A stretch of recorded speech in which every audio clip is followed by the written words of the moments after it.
இவருக்கு தைரியமே இல்ல. But what a courageous man you are. என்ன தைரியசாலியா நீ, என்ன மாதிரி You தைரியசாலி. jumped into the lake and swam like that. நீ உள்ள குதிச்சு லேக்ல குதிச்சு போய் சேர்ந்துட்டே அப்படின்னு சொல்லி Now அவர் சொன்னார். ask me what you want. என்ன வேணும் சொல்லு, உனக்கு நீ என்ன கேட்டாலும் நான் தரேன் So அப்படின்னு this கேக்குறார். man was there panting, poor brother. அவன் மூச்சு வாங்கிட்டு இருக்காங்க நின்னுட்டு. He said, I don't want anything. அவன் கேட்டான், நான் இப்ப எனக்கு எதுவும் வேண்டாம், But tell me who pushed me in. ஆனா என்னை எவன் தண்ணிக்குள்ள தள்ளி விட்டான்னு சொல்லுங்க அப்படின்னு.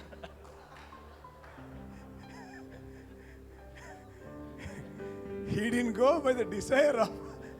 So அவர் சந்தோஷமா அவன் குதிக்கல, யாரோ ஒருத்தன் தள்ளி விட்டான். Many of us are also like that. நிறைய பேர் நம்மள அது மாதிரி தான் இருக்கிறோம். We are going swimming not knowing what is the result or reward. சும்மா குதிக்கிறோம், உள்ள நீச்சல் அடிக்கிறோம், ஆனா என்ன முடிவுன்னு தெரியாம போய்கிட்டு இருக்கிறோம். We do not know what reward we have. என்ன நமக்கு பரிசு இருக்குன்றது நம்ம தெரியாம ஓடிக்கிட்டு We இருக்கோம். have a great reward in heaven. ஆனா நமக்கு மிகப்பெரிய பரிசு பரலோகத்துல இருக்கிறது. Hallelujah. Hallelujah. I do not know how many of you have given out to serve the Lord. I do not know. இப்போ நீங்க இதுல எத்தனை பேர் உங்களை ஆண்டவருக்கு ஊழியம் செய்வதற்கு ஒப்பு கொடுத்திருக்கீங்க எனக்கு தெரியாது. See, every area you can serve the Lord. நீங்க எல்லா பகுதியிலையும் ஆண்டவருக்கு சேவை செய்யலாம், ஊழியம் செய்யலாம். Every area. எல்லா பகுதியிலையும். I had earlier a musician with me who did my second album. என் கூட என்னுடைய இரண்டாவது கேசட் ஆல்பத்தை வெளியிட்ட ஒரு மியூசிக் பண்ற ஒரு பையன் கூட இருந்தார். He was a pakka Hindu. அவர் ஒரு பக்கா இந்து குடும்பத்தை சேர்ந்தவர். But he got saved. ஆனா அவர் ரட்சிப்புக்குள்ள வந்துட்டார். He was saying to me, அவர் என்ன சொன்னார் அப்படின்னா, I got saved of the fifth gospel. I got saved after fifth. Okay.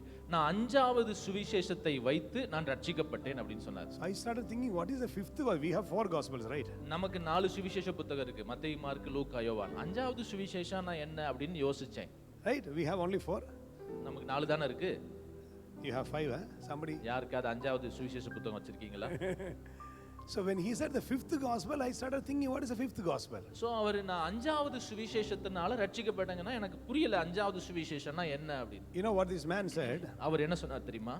He was a normal musician, like country singer. He used to go for any kind of program. அவர் வந்து ஒரு சாதாரணன்றதை விட பொதுவான ஒரு musician, எங்கேயும் வாசிப்பார், சினிமாவுக்கு வாசிப்பார், பொது இடங்களையும் music வாசிக்க கூடியவர். He was in the collector office helping the accounts. Collector ஆபீஸ்ல அக்கவுண்ட் செக்ஷன்ஸ்ல அவர் வேலை பார்த்துட்டு இருந்தார். Because of his interest, he will go and play music for people. அதனால அவர் அங்கங்க போய் நிறைய இடத்துல music வாசிப்பார். One day, in somewhere there was a Christian meeting going on. ஒரு நாள் எங்கேயோ ஒரு இடத்துல ஒரு கிறிஸ்தவ கூட்டம் நடந்துகிட்டு இருந்துச்சு. Suddenly the keyboard player who was supposed to come didn't come. அங்க கீபோர்டு வாசிக்க வேண்டிய ஆளு அன்னைக்கு திடீர்னு வரல. So they were thinking, whom can we call at this time? So immediately they were reminded about this man who goes for the movies. Okay. அப்போ உடனே அங்க இருந்தவங்களுக்கு ஒரு யோசனை வந்திருக்கு, கீபோர்டு வாசிக்கிறவரால யாரை கூப்பிடலாம்னு இவர் ஞாபகம் வந்திருக்கு, இந்த பையனை கூப்பிடலாமேன்னு சொல்லி அவரை கூப்பிட்டுருக்காங்க. So they said, he is not Christian, but we will call him, he will come. அவர் கிறிஸ்தவர் இல்ல, ஆனாலும் கூப்பிட்டு கொஞ்ச நேரம் வாசிக்க வைப்போம்னு சொல்லிருந்தாங்க. So he was invited, he came. அவங்கள கூப்பிட்டாங்க, அவர் வந்து வாசிக்கிறார். But the moment when he came out of the bus, yeah, route bus, அவர் அந்த பஸ்ஸை விட்டு அவர் வெளியே வந்த அந்த நேரத்துல இருந்து one brother came, took his keyboard, took his bag, stand, everything, and helping him to walk. ஒரு சகோதரர் வந்து கீபோர்டு எடுத்துட்டார், ஒருத்தர் வந்து ஸ்டாண்டை வாங்கிக்கிட்டாரு, இன்னொருத்தர் ஒரு பேக்கை வாங்கிட்டு வாங்கன்னு கூட்டு போய் உட்கார வச்சாங்க. So the love he saw in that other Christian brother, அப்ப அந்த கூட வந்த அந்த கிறிஸ்தவ சகோதரர்களுடைய வாழ்க்கையில இருந்து அந்த அன்பை இவர் பார்த்திருக்கிறார். அன்பு he saw that and he started thinking, if these people have this much love, how much love their God will have. இவங்களே இவ்வளவு அன்பா இருக்கிறாங்கன்னா இவங்க ஆராதிக்கிற அந்த கர்த்தர் எவ்வளவு அன்பானவர்னு அந்த பையன் திங்க் பண்ணி இருக்கிறார். Just carrying the keyboard bag and stand, he started thinking. ஒரு மனுஷன் வந்து அந்த கீபோர்டையும் கீபோர்டு ஸ்டாண்டையும் தூக்கிட்டு போனதுனால அவருக்குள்ள இவ்வளவு யோசனைகள் உண்டாயிருக்கு. After the program is over, the persons are coming and attending, come have food, very love, they are showing, expressing such a love. அவங்க கூட்டம் முடிஞ்சோடனே அங்க இருந்த சகோதரர்களாம் வந்து வாங்க சாப்பிட வாங்க அப்படின்னு சொல்லி அன்பா கூட்டு போய் சாப்பிட உட்கார வச்சிருந்திருக்கிறார். Every area he felt that love. எல்லா பகுதியிலையும் அவர் அந்த தேவனுடைய அன்பு அவரை தொட்டு கொண்டே. Going back to home, வீட்டுக்கு போயிருக்கிறாரு. After his house, after one house, there is another Christian's house. அவர் வீட்டுக்கு அடுத்து ஒரு வீடு விட்டு இன்னொரு வீடு கிறிஸ்தவ வீடு இருந்திருக்கு. Till that time, he didn't like that Christian. இதுவரைக்கும் அந்த கிறிஸ்தவ வீடு அவருக்கு பிடிக்காது, அவங்கள பிடிக்காம இருந்துச்சு அவருக்கு. He was Hindu, no, he don't like him. அவர் இந்துனால அவங்கள பிடிக்காம இருந்திருக்கு. So he started thinking how that person is. இவர் என்ன நினைச்சுக்காருன்னா அவங்க எப்படி இருக்கிறாங்க அப்படின்னு யோசிச்சிருந்திருக்கு. So every morning he used to watch them. எல்லா காலை நேரம் இப்படி செஞ்சு பாப்பாரா என்ன செய்றாங்கன்னு சொல்லி எந்திரிச்சு பாப்பாரு. How the husband and wife are talking each other, how the children are, he was watching. கணவன் மனைவி எப்படி பேசிக்கிறாங்க, பிள்ளைங்க எல்லாம் எப்படி நடந்துக்கிறாங்கன்னு இவர் வீட்ல இருந்து அவங்க வீட்டை பார்த்துக்கிட்டே இருப்பார். By daily watching that, தினமும் அவங்கள பார்த்து that became a gospel for him. அவருக்கு அது ஒரு சுவிசேஷமா மாறிடுச்சு. A Christian family became a gospel. அந்த கிறிஸ்தவ குடும்பமே ஒரு சுவிசேஷமாய் மாறிவிட்டார்கள். They didn't speak a word of gospel. அவங்க சுவிசேஷத்தை பத்தி எதுவுமே பேசல. But watching that family, ஆனா அந்த குடும்பத்தை பார்த்த பொழுது he wanted to know about Hallelujah. God. ஆண்டவருடைய அன்பை அறிஞ்சு கொள்ளணும்ன்ற ஆசை அவருக்குள்ள வந்திருக்கு. One day he himself went there. இவரே ஒரு நாள் என்ன செஞ்சிருக்காருன்னா அவங்க கிறிஸ்தவ வீட்டுக்கு போயிருக்கிறாரு. And he said, say to me about this Lord whom you serve. நீங்க ஆராதிக்கிற அந்த கடவுளை பத்தி எனக்கு சொல்லுங்கன்னு கேட்டிருக்கிறார். That's why he said the fifth gospel came in my heart and I was led to another 4 gospels. இப்படிதான் அவர் என்ன சொன்னாரானா, இந்த மாதிரி தான் இந்த 5வது சுவிசேஷம் என்ன ரட்சிப்புக்குள்ள நடத்தி இந்த 4 சுவிசேஷத்தையும் என்ன வாசிக்க வச்சிருச்சு. Hallelujah. Thank you. He got saved. Our ரட்சிக்கப்பட்டார். He is a powerful vessel now. அவர் இப்போ வல்லமையான தேவ மனுஷன். You know why I am saying every of our action can share gospel. ஏன் இதை சொல்றேன்னா நம்முடைய ஒவ்வொரு செயலும் நம்முடைய நடக்கையும் சுவிசேஷத்தை சொல்ல முடியும். Once a music director in cinema music director was in the railway station. ஒரு முறை ஒரு சினிமால மியூசிக் டைரக்டர் ஒருத்தர் ரயில்வே ஸ்டேஷன்ல நின்று இருந்திருக்கிறார். Many people were gathered around him and was taking autograph from him. நிறைய பேர் அவரை சுத்தி வந்து அவர்ட்ட ஆட்டோகிராஃப் வாங்கியிருக்காங்க, கையெழுத்து வாங்கி. This happened some 2003 or 4 like that. 2003 2004ல அது நடந்திருக்கு. The same railway station I was. அதே ரயில்வே ஸ்டேஷன்ல நான் இருந்தேன். I entered the railway station. நான் உள்ள railway ஸ்டேஷனுக்குள்ள I saw that gathering there on the other side of the platform. அவங்க அந்த பிளாட்ஃபார்ம்ல கேதர் பண்ணி கூட்டமா இருந்தாங்க. I also have to go to the other platform. நானும் அந்த பிளாட்ஃபார்முக்கு இங்க இருந்து அங்க போனோம். I crossed the bridge, went there. I boarded the same train. நான் அந்த பிரிட்ஜை கிராஸ் பண்ணி அங்க போய் நானும் அந்த ட்ரெயினுக்காக காத்திருந்தேன். We were just opposite. This person came and sat opposite to me.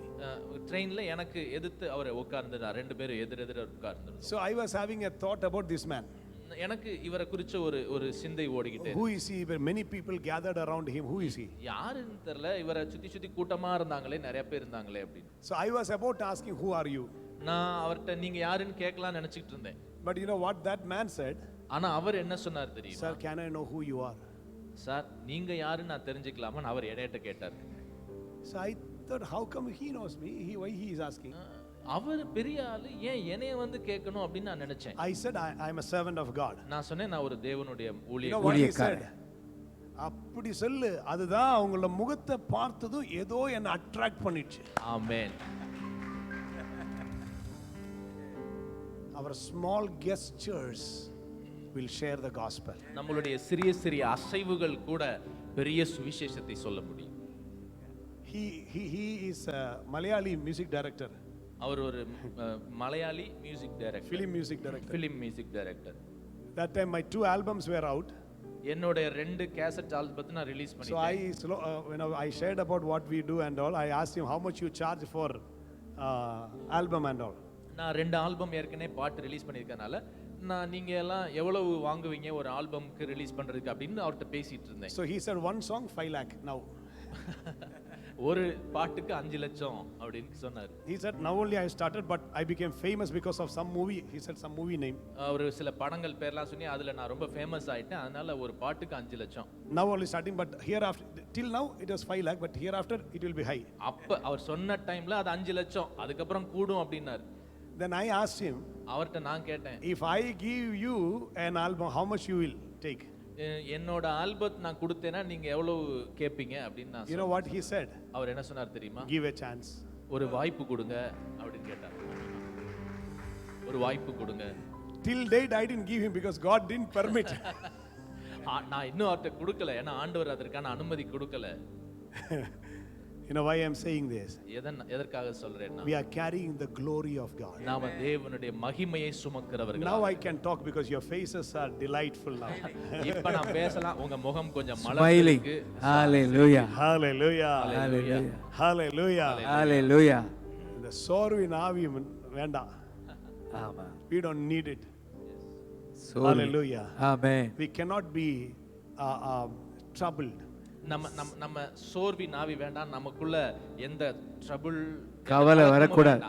கவலை மேற்கொள்ள கூடாது. Luke chapter 11 verse 53 54. லூக்கா 11 53 54. லூக்கா Amen. Praise God. Praise God. Yeah. Okay. Luke chapter 11 லூக்கா 11 53 54. 53 54. இவைகளை அவர்களுக்கு அவர் சொல்லுகையில் வேதபாரகரும் பரிசேயரும் அவர் மேல் குற்றம் சாட்டும் பொருட்டு அவர் வாய்மொழியில் ஏதாகிலும் பிழை கண்டுபிடிக்க வேண்டும் என்று உபயம் பண்ணி அவரை மிகவும் நெருக்கவும் அநேக காரியங்களை குறித்து பேசும்படி அவரை ஏவவும் தொடங்கினார்கள். Completed 54 also. Yes, I completed. It's written vehemently. In English it's written vehemently. அவர்கள் Oppose him fiercely, vehemently. Okay. Yeah. அதாவது உபாயம் பண்ணினார்கள். அவர்ட்ட என்ன சொன்னா பிழை கண்டுபிடிக்கும்படி என்ன செஞ்சாங்க, தந்திரம் பண்ணாங்க, தந்திரமா பேசினாங்க. So when vehemently means you will be disturbed, you will be troubled. Vehemently என்ன இருக்கு தமிழ்ல? vehemently அதாவது உங்களுக்குள்ள ஒரு தயக்கம், ஒரு நடுக்கம் என்ன செய்யுதுன்னா ஒரு வேதனை, ஒரு துன்பத்தை கொண்டு வர மாதிரி, துன்பத்தை கொண்டு வர மாதிரி, kind of distress, disturbance will be brought. So the ஒரு அழுத்தத்தை கொண்டு வர மாதிரி அவங்க அங்க பேசினாங்க. why they did that? ஏன் அதை செஞ்சாங்க? இயேசுவிடத்துல இயேசுவுக்கு ஒரு நெருக்கம், மனதளவுல ஒரு அழுத்தம் வரும்படி என்ன செஞ்சாங்கன்னா பேசினாங்க. Because they were expecting something to come out of his mouth, they can catch it. அதாவது ஏன் அவங்க இயேசுவுடைய இருதயத்தை நெருக்கும்படி அப்படி துக்கப்படையும்படி அவங்க பேசினாங்கன்னா, அவர் வாயிலிருந்து ஏதாவது வரும், அந்த வார்த்தையை நம்ம பிடிக்கணும் அப்படின்றதுக்காக தான் அவங்க அப்படி செஞ்சாங்க. Some wrong word will come out of him, we can catch it. எப்படியாவது ஏதாவது எங்கேயாவது தப்பா ஒரு வார்த்தையை விட்டுருவாரு, பிடிச்சுக்கலாம் அப்படின்றதுக்காக தான் அவரை நெருக்கினார்கள். அந்த வசனம் இருக்கு, மிகவும் நெருக்கினார்கள். It is common, no? Somebody disturbs your mind like anything, finally something will come out. நீங்க கூட பாருங்களேன், யாராவது வந்து நம்மளை போட்டு டிஸ்டர்ப் பண்ணிக்கிட்டே இருப்பாங்கன்னு தொடர்ச்சியா கடைசியா வாயை திறந்து என்னத்தையாவது நம்ம ரெண்டு வார்த்தை வந்துரும், விட்டுருவோம், நறுக்குன்னு வந்துரும். Moses was so humble, the Bible says. மோசேவை போல ஒரு தாழ்மையான சாந்தமான மனுஷன் யாரும் இல்லைன்னு பைபிள்ல இருக்கு. சாந்தம். In the total earth there was no one, that's what the Bible says. பூமியெங்கும் நோவாவை போல சாந்தம் உள்ளவன் ஒருவனும் இல்லைன்னு வசனம் சொல்லுது. Moses was so humble. அவர் ரொம்ப சாந்தம் Moses. But finally what happened? ஆனா என்ன நடந்துச்சு இறுதியில? He said, oh you rebellious people, நீங்க வணங்கா கழுத்துள்ள ஆட்களேன்னு சொல்லி கோபப்பட்டுட்டார். that came out of his mouth. அது அவர் வாயிலிருந்து வந்துருச்சு.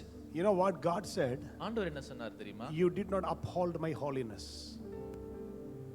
நீ என்னுடைய பரிசுத்தத்தை சுமக்கல.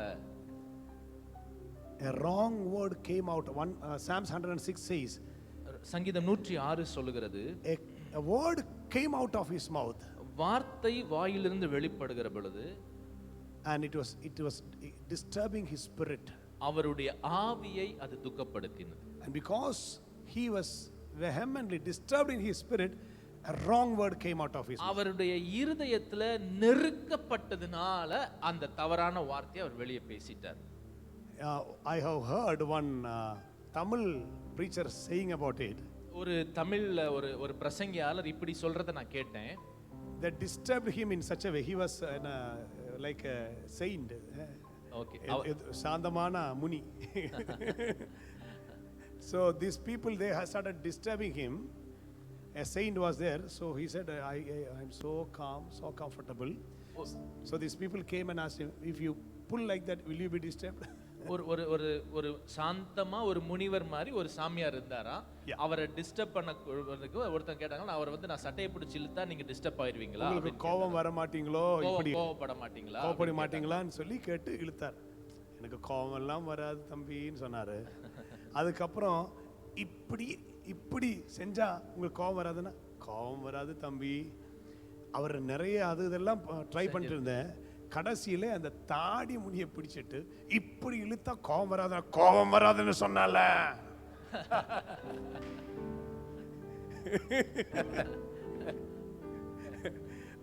அது வரைக்கும் he was so comfortable. அந்த லெவல் தான் அவருக்கு. அதுக்கு மேல முடியல. தாடி எடுத்தோன்னு தாடியை பிடிச்சதும் it came. அது வெளியே வந்துருச்சு. The same trick, scribes and Pharisees were disturbing his spirit, disturbing him so that one wrong word will come out of the mouth. அந்த மெத்தட தான் இந்த பரிசேயர்கள், சதுசேயர்கள், வேதப்பாரர்கள் இயேசுட்ட இந்த லூக்கா 11ல ட்ரை பண்றாங்க. எங்கயாவது ஒரு வேர்ட் இவர் விட்டுருவாரா அப்படின்னு பார்க்கறாங்க. Sometimes something will come out. ஏன்னு சில நேரம் ஏதாவது வந்துருதுல, என்ன வந்துருது, Right? ஆமாவா? நிறைய நேரம் வந்துருது. Mainly it happens in family life. குடும்ப வாழ்க்கையில இது அதிகமாவே நடக்குது, வருது. You will wait patiently, finally ஆமென். குடும்பத்துல அனுபவம் இருக்கு. சரி போங்க. we had many times, so we have come as a family. I see. Then I have to say like this, we have. Every area, that disturbance is a trick of the devil. எல்லா ஏரியாலையும் இப்படிதான், எல்லா பகுதியிலும் பிசாசு எங்கயாவது ஒரு இடத்துல வந்து வார்த்தையை நம்ம இடத்துல இருந்து எடுக்க பார்க்கிறார். Please know that you are newspapers of God. நீங்க தேவனுடைய செய்தித்தாள்களாக இருக்கிறீங்க. Amen. News papers. The fifth gospel you are. நீங்க தான் 5வது சுவிசேஷம். World is watching you. உலகம் எப்பயும் பார்த்துட்டே இருக்கு, உங்களை பார்த்துட்டே இருக்கு. They are only watching you. உங்களை பார்த்துக்கிட்டே இருக்கு, அது திரும்ப திரும்ப பார்த்துக்கிட்டே இருக்கு. In Kerala, see, I was a pastor's son. Yes. So Kerala normally, when sisters, when they accept Jesus, born again life, when they come, even to Pentecostal life they come, straight away they will remove all the ornaments. All the ornaments. Okay. நான் வந்து கேரளால ஒரு பாஸ்டரோட மகன். அதனால கேரளால வழக்கம் என்ன நடக்கும்னா, ஒரு பெண்கள் ரட்சிக்கப்பட்ட உடனே நகையெல்லாம் கலட்டிடுவாங்க. So easily can find out, yeah, he's a born again person. ஒருத்தங்களை பார்த்தோன்னே கண்டுபிடிச்சலாம் இவங்க மறுபடியும் பிறந்தவர்கள் அப்படின்னு. So being a pastor's son, I used to cut my class and used to go to movie. ஒரு பாஸ்டர் மகன், ஆனா நான் என்ன செய்வேன்னா கிளாஸை கட் அடிச்சுட்டு படத்துக்கு போயிட்டு இருப்பேன், சினிமாக்கு. So when I go to the movie theater, நான் பட தியேட்டருக்குலாம் போறப்ப there will be very faithful Pentecostal girls standing in the queue for ticket.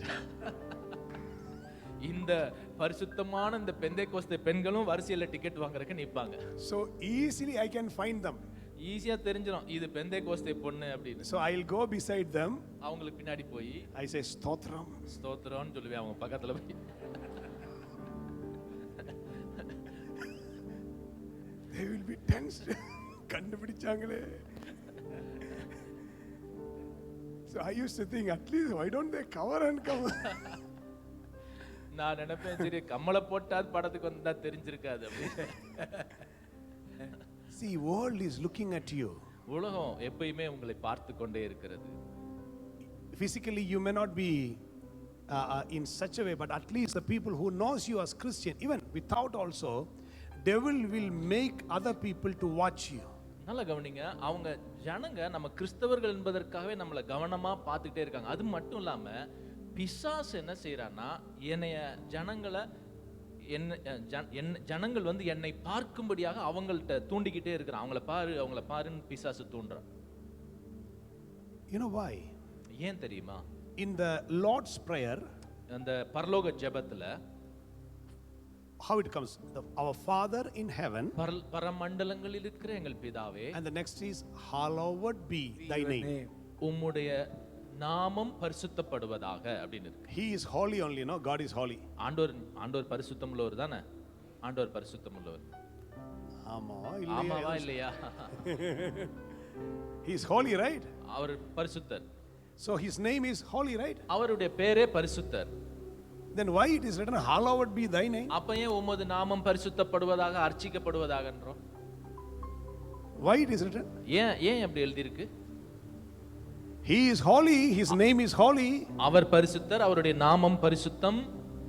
Why it is written, hallowed be thy name? ஆண்டவரே உம்முடைய நாமம் பரிசுத்தப்படுவதாக அப்படின்னு ஏன் எழுதப்பட்டிருக்கிறது?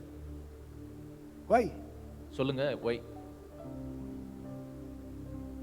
Okay, I prepared question paper, I will answer, so I will pass. நான் தான் கொஸ்டினை prepare பண்ணியிருக்கனால நான் தான் ஆன்சர் சொல்லணும், நானே பாஸ் ஆகிறேன். See,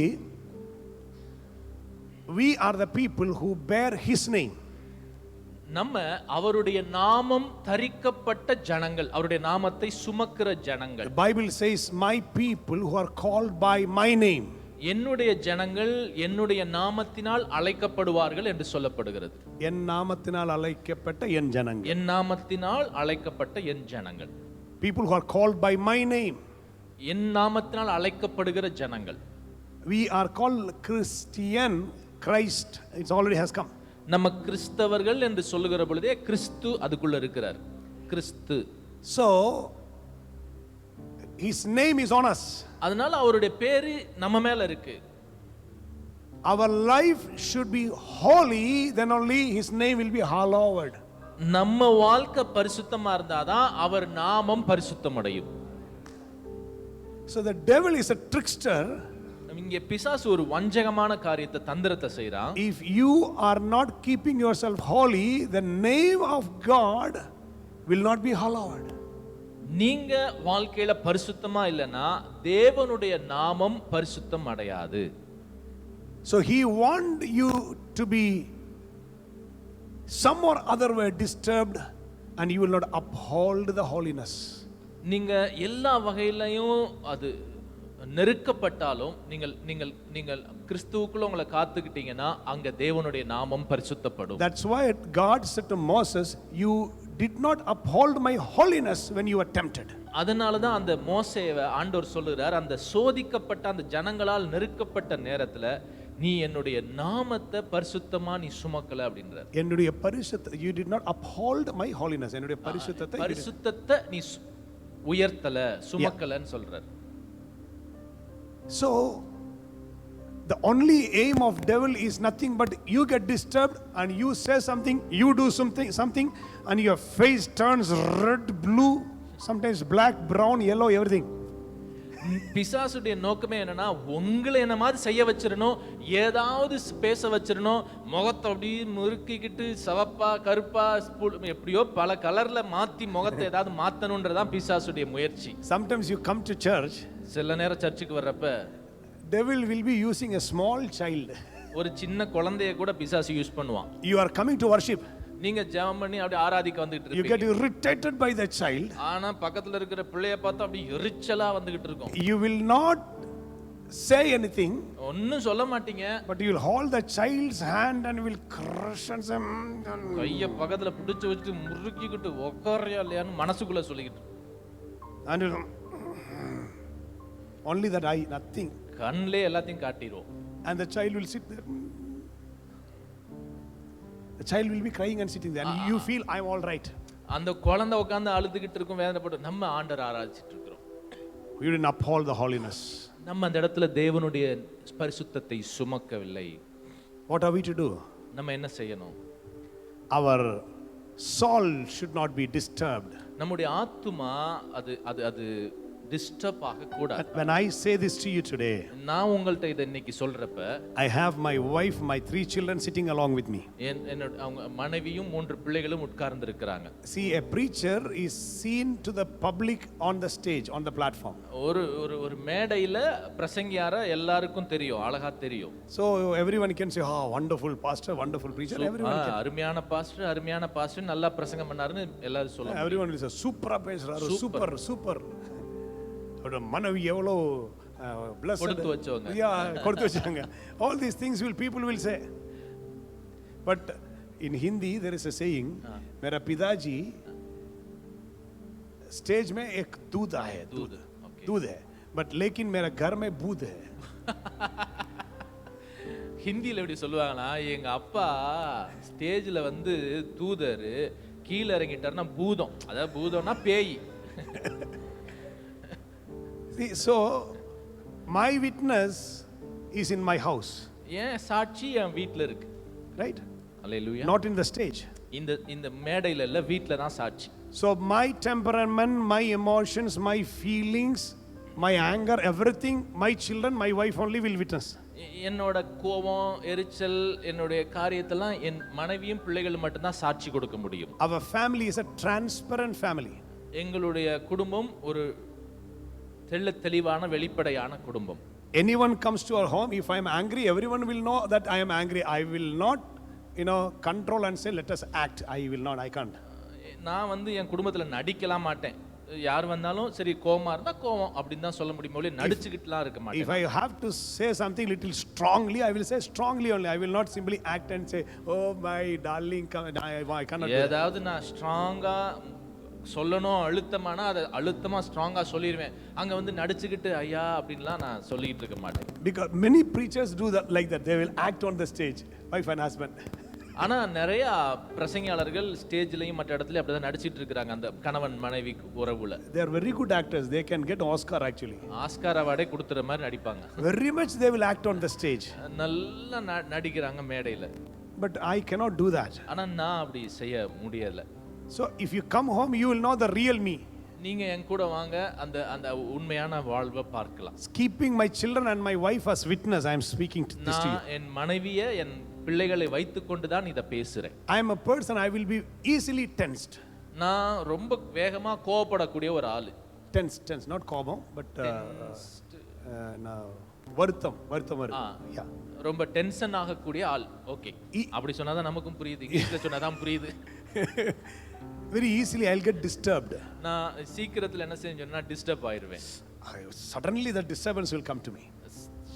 சீக்கிரத்துல எனக்கு என்ன செய்யனா டிஸ்டர்பன்ஸ் ஆகும். But what I am sharing to you is what God taught me in my family. ஆனா நான் இன்னைக்கு உங்கள்ட்ட பேசிட்டு இருக்கிற அளவுக்கு இப்ப மாறி இருக்கிறதெல்லாம் என்னோட குடும்பத்திலே கர்த்தர் எனக்கு கற்றுக் கொடுத்தவைகள். If not, I cannot stand together with them. இல்லனா நான் அவங்களோட சேர்ந்து இப்படி உட்கார்ந்து இப்படி பிரசங்கம் பண்ண முடியாது. Disturbances might come. தொந்தரவுகள் வரலாம். Anger might come. கோபம் வரலாம்.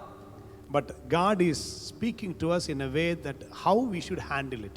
ஆனா தேவன் அதை எப்படியெல்லாம் கையாளணும்னு சொல்லி தேவன் நம்மோடு கூட பேசி கற்றுக் கொடுத்து கொண்டிருக்கிறார். That's why I love to arrange family conferences, family meeting, because families need to be constructed. ஏன்னா எனக்கு இந்த மாதிரி குடும்ப முகாம்கள் நடத்துறது ரொம்ப பிடிக்கும். ஏன்னா குடும்பங்களை கட்ட வேண்டியது அவசியம். Hallelujah. Hallelujah. It's very important. அது ரொம்ப ரொம்ப முக்கியமானது. So I just want to say to you something. நான் உங்களிடத்துல சில காரியங்களை சொல்லும்படியா விரும்புகிறேன். Second Peter. 2 பேதுரு. I'm sorry, First Peter. 1 பேதுரு Chapter 4. 4வது அதிகாரம் 1 and 2 verse. முதல் 2 வசனங்கள். இப்படி இருக்க 1 பேதுரு 4வது அதிகாரம் முதல் 2 வசனம். இப்படி இருக்க கிறிஸ்து நமக்காக மாம்சத்திலே பாடுபட்டபடியால் நீங்களும் அப்படிப்பட்ட சிந்தையை ஆயுதமாக தரித்துக் கொள்ளுங்கள். ஏனென்றால் மாம்சத்தில் பாடுபடுகிறவன் இனி மாம்சத்தில் இருக்கும் காலம் வரைக்கும் மனுஷருடைய இச்சைகளின்படி பிழைக்காமல் தேவனுடைய சித்தத்தின்படியே பிழைக்கத்தக்கதாக பாவங்களை விட்டு ஓய்ந்திருப்பான். Amen. Amen. See, we have many kinds of warfare, we have many kinds of weapon. நமக்கு நிறைய விதமான யுத்தங்கள் உண்டு, நமக்கு நிறைய விதமான ஆயுதங்களும் உண்டு.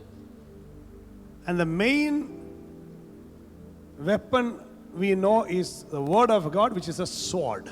நமக்கு அதுல இருக்கிற ஆயுதங்களே மிக முக்கியமான ஆயுதம் கர்த்தருடைய வார்த்தை, அதுதான் பட்டயம் அப்படின்னு சொல்லப்பட்டது. பட்டயம். In Ephesians chapter 6 we see that is a sword against the devil. எபேசியர் 6ஆம் அதிகாரத்துல நம்ம அதை பார்க்கிறோம், கர்த்தருடைய வார்த்தையாகிய பட்டயம் அப்படின்னு பார்க்கிறோம். So when we say sword, we have a feeling. அத நம்ம பட்டயம்னு சொல்றப்ப நமக்கு ஒரு ஃபீலிங் வருதா கையில? அப்படி ஒரு ஃபீலிங். ஒரு பட்டயம் கையில வச்சினா come on. அருவா கையில எடுத்தாலே ஒரு எஃபெக்ட் வருதுல, அதுதான். We have a feeling. Come on. வாயா யாருனாலும் பாத்துறோம் அப்படின்ற மாதிரி. So when we know the word of God, we feel, yeah, I will use the word against the devil. அதே போலதான் கர்த்தருடைய வார்த்தை அறிய எனக்குள்ள அந்த ஒரு பலன் வரும். வா பாத்துறலாம் அப்படின்னு கர்த்தருடைய வார்த்தையினால ஒரு பலன் உண்டாகும். So we try to fight against the devil by the usage of the word of God. நம்ம பிசாச தேவனுடைய வார்த்தையாகிய ஆயுதத்தை கொண்டு எதிர்த்து ஜெயம் பெறுகிறோம். Right? ஆமாவா? That's what we use. நம்ம அப்படிதான் பயன்படுத்துறோம். யூஸ் பண்ண மாட்டீங்களோ? பண்றீங்களா இல்லையா? Right? Whenever some situation comes, we use the word against the devil. Yes. எந்தப்பலாம் நமக்கு ஒரு சூழ்நிலை வருது, அந்த சூழ்நிலை எதை தான் பயன்படுத்துறோம்? வார்த்தையை பயன்படுத்துறோம். வசனத்தை பயன்படுத்துகிறோம். We are reminded the word and we will confess the word and then we overcome. நமக்கு வசனங்கள் நினைவுக்கு வருது, அந்த வசனத்தை பேசுறோம், அந்த வசனத்தை அறிக்கை செய்து மேற்கொள்ளுகிறோம். But here Peter is saying about another weapon. ஆனா இங்கே பேதுரு வேறு வகையான ஒரு ஆயுதத்தை பற்றி சொல்லுகிறார். This is a different weapon. இது ஒரு வித்தியாசமான ஆயுதம். This is not a sword. இது பட்டயம் அல்ல. Read it again. மறுபடியும் நம்ம அதை வாசிக்கலாம். இப்படி இருக்க கிறிஸ்து நமக்காக மாம்சத்திலே பாடுபட்டபடியால், கிறிஸ்து நமக்காக மாம்சத்திலே பாடுபட்டபடியால், for as much as then Christ has suffered for us in the flesh, நீங்களும் அப்படிப்பட்ட சிந்தையை ஆயுதமாக தரித்துக் கொள்ளுங்கள். அப்படிப்பட்ட சிந்தையை ஆயுதமாக தரித்துக் கொள்ளுங்கள். See, when he was suffered in the flesh, he had a weapon in the mind. ஆண்டவர் சரீரத்துல பாடுபட்டார் பாத்தீங்களா? அந்த பாடுபட்ட நேரத்துல அவருடைய சிந்தையில ஆத்துமாவுல ஒரு ஆயுதத்தை பயன்படுத்தினார். His thought was a weapon. அவருடைய சிந்தையே ஒரு ஆயுதமாக இருந்தது. How many of you understand? எத்தனை பேர் புரியுது? இயேசு கிறிஸ்து பாடுபட்ட பொழுது, மறுபடியும் சொல்றோம், இயேசு கிறிஸ்து அந்த பாடுகளை அனுபவித்த பொழுது அவருடைய சிந்தையை என்ன பண்ணாருன்னா ஒரு ஆயுதமாக பயன்படுத்தினார். சாதாரணமா நாம பாடுபடும் போது நம்முடைய சிந்தையில சோர்வு வரலாம் இல்லையா, வருத்தம் வரலாம், துக்கம் வரலாம், வேதனை வரலாம். ஸோ அதோட எஃபெக்ட் வந்துட்டு இருக்கு. அதோடைய you know the expressions of what is going through will be found in you. அந்த உள்ள சிந்தையில நம்ம சில நேரம் வேதனைப்படுவோம், நெருக்கப்படுவோம், அழுத்தப்படுவோம். அதனுடைய விளைவுகளை, விளைச்சல்களை நம்ம வெளிப்படுத்துவோம் எப்பயுமே. If our child is doing something now, that face will say that what is inside you. அதாவது குழந்தை ஏதாவது குறித்து நமக்கு ஒரு நெருக்கம் வருதுன்னா, ஐயோ இப்படி இருக்கே அப்படின்றது நம்ம முகத்திலையும் உடம்புலையும் தெரியுது. அதாவது என்னன்னா உள்ள என்ன நினைக்கிறோன்றத வெளியே தெரிகிறது. Wife is doing something and you are irritated.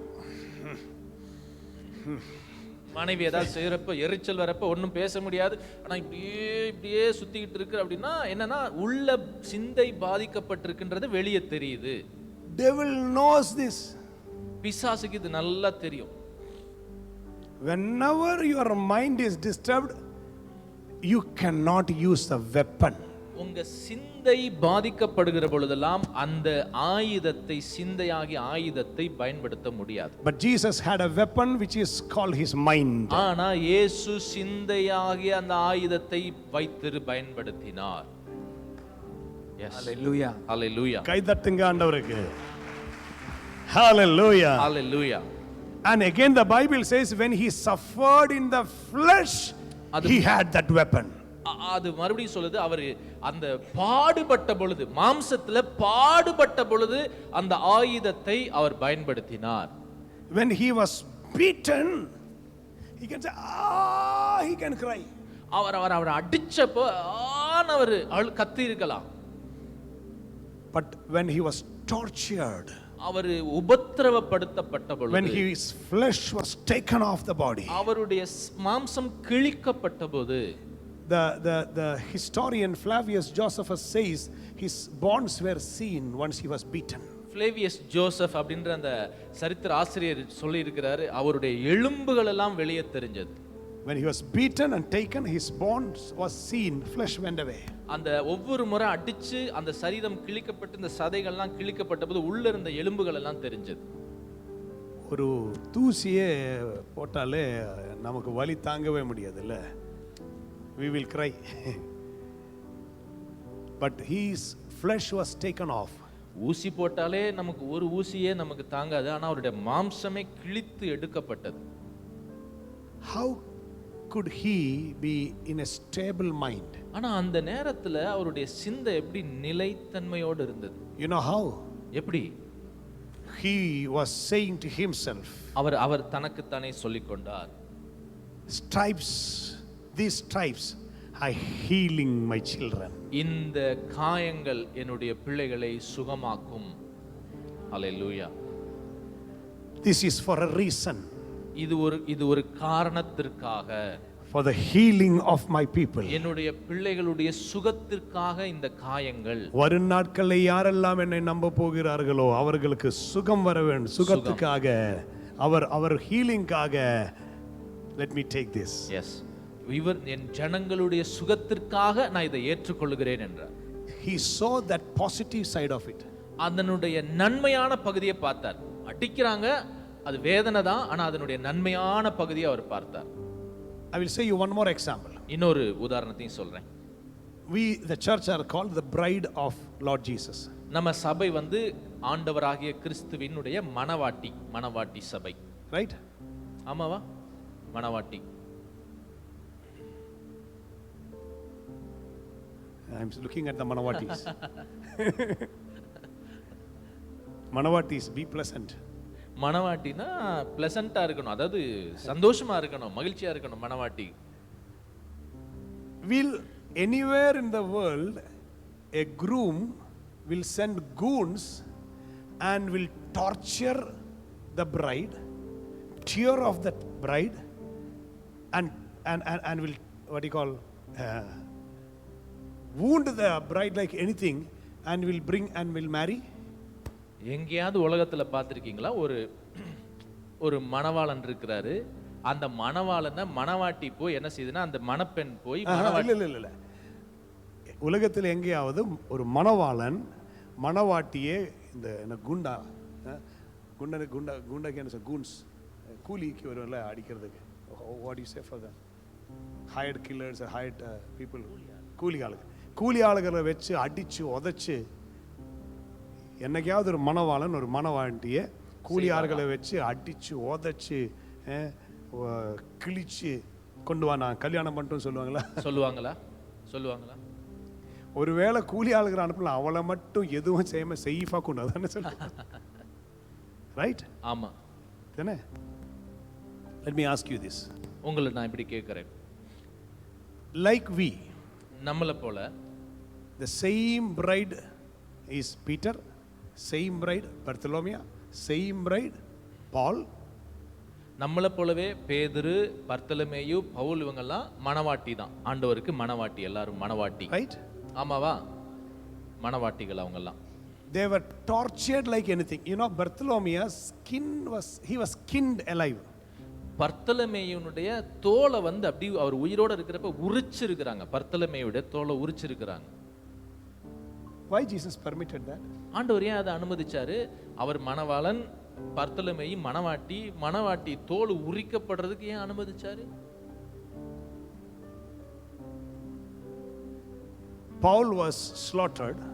Pavul வந்து தலை வெட்டி கொலை செய்யப்பட்டார். Peter was crucified upside down. பேதுரு வந்து தலைகீழாய் சிலுவையில் அறையப்பட்டு கொலை செய்யப்பட்டார். One by one, when you look, when Stephen was stoned to death, ஸ்தேவான கல்லெறிஞ்சே கொன்னாங்க. Why did Lord permit that? ஏன் ஆண்டவர் இதை அனுமதிக்கணும்? Many were being thrown to wild animals as food. நிறைய பேர் மிருகங்களுக்கு இரையாக்கப்பட்டார்கள். For us, we feel, oh God, how? நம்ம நினைக்கிறோம், ஆண்டவரே ஏன் இதை செஞ்சீங்க? But when you read the Bible, ஆனா வசனங்களை வாசிக்கிற பொழுது, when Stephen was stoned, ஸ்தேவான் கல்லெறியப்பட்ட பொழுது, is there anywhere written Stephen cried out and said, no, stop? எங்கேயாவது அவர் அழுது, ஆண்டவரே நிறுத்துங்கன்னு அழுதாரா? They had a stable mind. அவர்களுக்குள்ளே சிந்தை நிலையாக இருந்தது. They were not disturbed when they were tortured in the flesh. அவர்கள் மாம்சத்துல பாடுபட்டு அடிக்கப்பட்டு நொறுக்கப்பட்ட பொழுது அவங்களுடைய சிந்தை நிலையாக இருந்தது. They looked unto heaven. அவர்கள் பரலோகத்தை பார்த்தார்கள். They saw Jesus standing for them. ஆண்டவர் அங்கே நிற்கிறதை பார்த்தார். They overcame the flesh with a divine thinking, divine nature, a divine behavior, a Christ mind. அவங்க சரீரத்துல இருந்த அந்த பாடு அந்த வேதனைய கிறிஸ்துவின் மேல் வைத்த அந்த தெய்வீக மகிமையான அந்த சிந்தனையினால் மேற்கொண்டார்கள். That's why Paul says, அதனால தான் பவுல் சொல்லுகிறார், when we compare to the glory which is to be revealed, the sufferings of this present time is nothing. வரப்போகிற மகிமையோடு ஒப்பிட்டோம்னா இக்காலத்து பாடுகள் ஒன்றுமில்லை அப்படின்னு பவுல் சொல்லுகிறார். He started with $64 crore at that time. 65 crore dollars. அவர் பவுல் வந்து அந்த நாட்கள்ல அவருடைய சொத்து மதிப்பு 65 கோடி டாலர்ன்றாங்க. He had 2 houses similar to the palace of king. ரெண்டு அரண்மனைக்கு ஒத்த வீடு பவுலுக்கு இருந்திருக்கு அந்த காலத்துல. His father had a merchant ship which takes to Tarshish. அவங்க அப்பா வந்து தர்ஷீஷுக்கு கப்பல்களை அனுப்புகிற ஒரு பெரிய வியாபாரி பவுலுடைய அப்பா.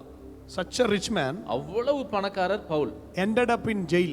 ஆனா கடைசியா வந்து ஜெயிலுக்குள்ள கிடக்கார். He don't have even a blanket. அவருக்கு பொத்திக்கிறதுக்கு ஒரு போர்வை கூட கிடையாது ஜெயில்ல. If today that is the situation, இப்ப அது மாதிரி நிலைமை வந்துச்சுன்னா all the pastors will say, என்ன பாஸ்டர்ஸ்லாம் என்ன சொல்லுவாங்க, he is certainly a cursed man, otherwise why will God allow him to be like that? இந்த ஊழியக்காரர் சரியில்லை, அதனால தான் ஆண்டவர் அடிச்சு கொண்டு வந்து இங்க போட்டிருக்காரு, என்னமோ அந்த ஆளு செஞ்சிருக்கிறாரு அப்படின்றாங்க. But we need to, the present day Christendom need to understand the plan of God. Yes, pardon? The present day Christians need to understand the plan of God. இந்த காலத்து கிறிஸ்தவர்கள் தேவனுடைய திட்டங்களை சித்தங்களை புரிந்து கொண்டு செயல்பட வேண்டும். He is not thinking about the fleshy temporal comfort. ஆண்டவர் மாம்சத்தோடு தொடர்புடைய இக்காலத்து மகிமைகளை குறித்து ஆண்டவர் பேசுகிறவர் அல்ல. 1 Corinthians 15:19. 1 கொரிந்தியர் 15:19, if we have hope in Lord only for this present age, we are more miserable than every other people. இம்மைக்காக மாத்திரம் கர்த்தர் மேல் நம்பிக்கையா இருந்தால் எல்லா மனிதனை விட நாம தான் பரிதபிக்கப்பட்டவர்கள்னு பவுல் சொல்கிறார் 1 கொரிந்தியர் 15:19. So what does that mean? அதுக்கு என்ன அர்த்தம்? We are not for the present age, present life. இந்த இம்மைக்கு இந்த பூமிக்குரிய வாழ்க்கைக்குரியவர்கள் மட்டும் இல்ல, we are beyond. நம்ம இதுக்கெல்லாம் அப்பாற்பட்டவர்கள். That means we are beyond the flesh. நம்ம மாம்சத்தை விட அப்பாற்பட்டவர்கள், இந்த மாம்சத்திற்கு அப்பாற்பட்டவர்கள். See, if a cancer comes, ஒரு கேன்சர் வருது, we will say everyone fast and pray for me. Pastor ஜெபம் பண்ணிக்கோங்க பாஸ்டர் அப்படினு சொல்லுவோம். And even that is not needed. When corona came itself, everyone started fasting and praying. கேன்சர்லாம் வேண்டாங்க, corona வந்தாலே எல்லாரும் உபவாசம் போட்டு ஜெபம் பண்ணிக்கிட்டு இருக்காங்க. And the corona season started, I was in Cochin airport. Corona அந்த சீசன் ஆரம்பிச்சப்ப நான் கொச்சின் ஏர்போர்ட்ல இருந்தேன். I had a sneeze. ஒரு தும்மல் வந்துருச்சு. When I was walking, ஒரு தும்மல் அப்படி வந்த உடனே the people who are in the queue, எல்லாம் செதறி ஓடுறாங்க. everyone are afraid, scared. தும்மலை பார்த்து பயப்படுறாங்க. Because why? This flesh, yo. இந்த மாம்சம் வந்து அப்படிதான் எப்பயுமே பயப்படும் எல்லாத்தையும். Even every pastors, everyone said, don't come to church. Keep there, stand there only, don't come to me. எல்லா பாஸ்டரும் நாங்க அங்க நில்லுங்க இங்க நில்லுங்க உள்ள வராதீங்க வெளியே போங்க அப்படினாங்க. Healing centers, some church name itself healing center, they also were under fear. சில சபைக்கு பேர் வந்து சுகமளிக்கும் இடம், சுகமளிக்கும் ஆராதனைன்னு போட்டிருப்பாங்க. ஆனா அங்க கூட வந்து நீங்க எல்லாம் தள்ளி உட்காரு அப்படின்னு சொல்லிட்டு இருந்தாங்க. Why? ஏன்? Only thinking about body. நம்ம இந்த இம்மைக்காக இந்த சரீரத்தை குறித்து I and you are not the body. நீங்களும் நானும் இந்த சரீரம் அல்ல. We are beyond. நம்ம அதற்கும் அப்பாற்பட்டவர்கள். ஒரு ஆமென் சொல்லலாமே. ஆமென். Hallelujah. Hallelujah. So when we come to that understanding level, நம்ம அந்த மாதிரி ஒரு புரிதல், அந்த மாதிரி சிந்தைக்குள்ள வருகிற பொழுதுதான் whatever trouble can come to your earthly life, this body, you will say, I don't belong here, I'm going. இந்த மாதிரி ஒரு மேலான சிந்தனைக்குள்ள இருக்கிற பொழுதுதான் என்ன விதமான கஷ்டம் துன்பம் நெருக்க வந்தாலும் நம்ம அதற்கு மேற்கொள்ள முடியும். Normally what happens if you are trying for some business, some job or some promotion, if something goes wrong, you say, Lord, why this happened to me? இப்போ ஏதாவது ஒரு வேலை, ஒரு உயர்வு, ப்ரமோஷன், ஏதாவது ஒரு பிஸ்னஸ், இந்த மாதிரி விஷயத்துக்காக ஜெபிச்சா எப்படி ஜெபிப்போம்? ஆண்டவரே எனக்கு ஏன்பா இது நடக்குது, ஏன் எனக்கு இது இப்படி கிடைக்கல, அப்படி ஜெபிப்போம். Is there anywhere written in the Bible that Joseph was vexed and tired? He cried like anything in the Potiphar's house or in the jail? பைபிள்ல எங்கேயாவது நீங்க யோசேப்புடைய வாழ்க்கையில வாசித்திருக்கிறீங்களா? போத்திபர் வீட்டில் இருக்கிறப்ப, ஜெயிலில் இருக்கிறப்ப யோசேப்பு ரொம்ப டயர்டாகி வெக்ஸ் ஆகி ஆண்டவரே ஏன்பா அப்படி ஏதாவது ஜெபம் பண்ணாரா? These people had a different mindset. அவங்களுக்கு யோசேப்பு போன்ற மனிதர்களுக்கு வேற சிந்தை இருந்துச்சு. They had that assurance about the vision what he had. அவங்களுக்கு கொடுக்கப்பட்ட தரிசனத்தின் மேல ஒரு உறுதி இருந்தது, நம்பிக்கை இருந்தது. One dream he had such an assurance. ஒரே ஒரு கனவு தான், ஆனா அந்த கனவு அவருடைய வாழ்க்கையில சிந்தையை உறுதியாக்கிருச்சு. The total Bible is a documented promise statement for us. ஆமா, இந்த ஒட்டுமொத்த வேதாகமமும் நமக்கு ஒரு வாக்குத்தத்தங்கள் அடங்கிய மகிமையான புத்தகம். It is written about our future glory. இங்க நம்முடைய வருங்கால மகிமையை குறித்து எழுதப்பட்டிருக்கிறது. About the eternal life. நித்திய வாழ்வை குறித்து எழுதப்பட்டிருக்கிறது. About the mansion which we are going to enter into. நமக்காக இருக்கிற அந்த ஆயத்தம் பண்ணப்பட்ட ஸ்தலத்தை குறித்து எழுதப்பட்டிருக்கிறது. Have you heard about Burj Khalifa? Burj Khalifa பத்தி தெரியுமா உங்களுக்கு? Burj Khalifa The tallest glorious building presently in the world. இப்போ உலகத்துல இருக்கிறதுலயே மிக உயரமான கட்டடம் புர்ஜ் கலிஃபா துபாயில இருக்கு. Seeing that itself, one of my friend took a picture standing in selfie Burj Khalifa. அந்த புர்ஜ் கலிஃபா பார்த்துட்டு என் ஃப்ரெண்ட் ஒருத்தர் கீழ இருந்து இப்படி இவ்வளவு உயரத்தை ஒரு செல்ஃபி போட்டோ எடுத்து அனுப்பிட்டு இருக்கிறாரு. One person who stayed there said, "Oh, what a glorious, comfortable stay I had in Burj Khalifa." Burj கலிஃபால நான் தங்கி இருந்தேன் பாருங்க, அந்த மாதிரி ஒரு பெரிய ரிச்சஸ்ட் ஹோட்டல் இல்ல அப்படின்றாரு. People are so much saying about Burj Khalifa, which is not even 1 kilometer high. அதாவது 1 கிலோமீட்டர் உயரம் தான் இருக்கு, அதுக்கு மேல பெருசா இல்ல. அத பத்தி உலகம் எல்லாம் பெருசா பேசுறாங்க. Below 1 kilometer. 1 கிலோமீட்டருக்கு கீழ தான் இருக்கு, கம்மியா தான் இருக்கு height. It's not so easy to build like that. அவ்வளோ, ஆனா அது கட்டுறது கஷ்டம். அவ்வளோ பெருசு கட்டுறது ரொம்ப கஷ்டம் தான். But in the Bible, in the book of Revelation, ஆனா வெளிப்படுத்தின விசேஷம் புத்தகத்துல it is written about the building which we are going to enter. நாம வசிக்க போகிற பார்க்க போகிற ஒரு கட்டடத்தை குறித்து எழுதி இருக்கு. You know how what the size is? அதனுடைய அளவு என்ன தெரியுமா? 2400 kilometer long, 2400 கிலோமீட்டர் நீளம், 400 kilometer wide, 2400 கிலோமீட்டர் அகலம், 2400 kilometer tall, 2400 கிலோமீட்டர் உயரம், made of full refined gold. சுத்திகரிக்கப்பட்ட சுத்தமான பொன்னால கட்டப்பட்டது. தலை சுத்துதா? ஒரு 10 கிலோ தங்க கட்டி எடுத்து கையில கொடுத்தால கொஞ்சம் பிபி வந்துரும். பிபி உயிரே போயிடும். என்ன செய்யும்? God has prepared such a mansion for you. தேவன் அப்படிப்பட்ட மகிமையான வாசஸ்தலத்தை நமக்காக ஆயத்தம் பண்ணியிருக்கிறார். But are we going for that mansion? ஆனா அந்த மகிமையான வாசஸ்தலத்துக்கு போய்கிட்டு இருக்கோமா? No. We are going to see our king. நம்ம அத பார்க்க போகல, அதை விட மேன்மையான நம்முடைய ராஜாவை தான் நம்ம பார்க்க போறோம் பரலோகத்துல போய். ராஜா ராஜா இயேசு ராஜா, ராஜா ராஜா மகாராஜா, ராஜா ராஜா இயேசு ராஜா, ராஜா ராஜா மகாராஜா, இயேசு மகாராஜா,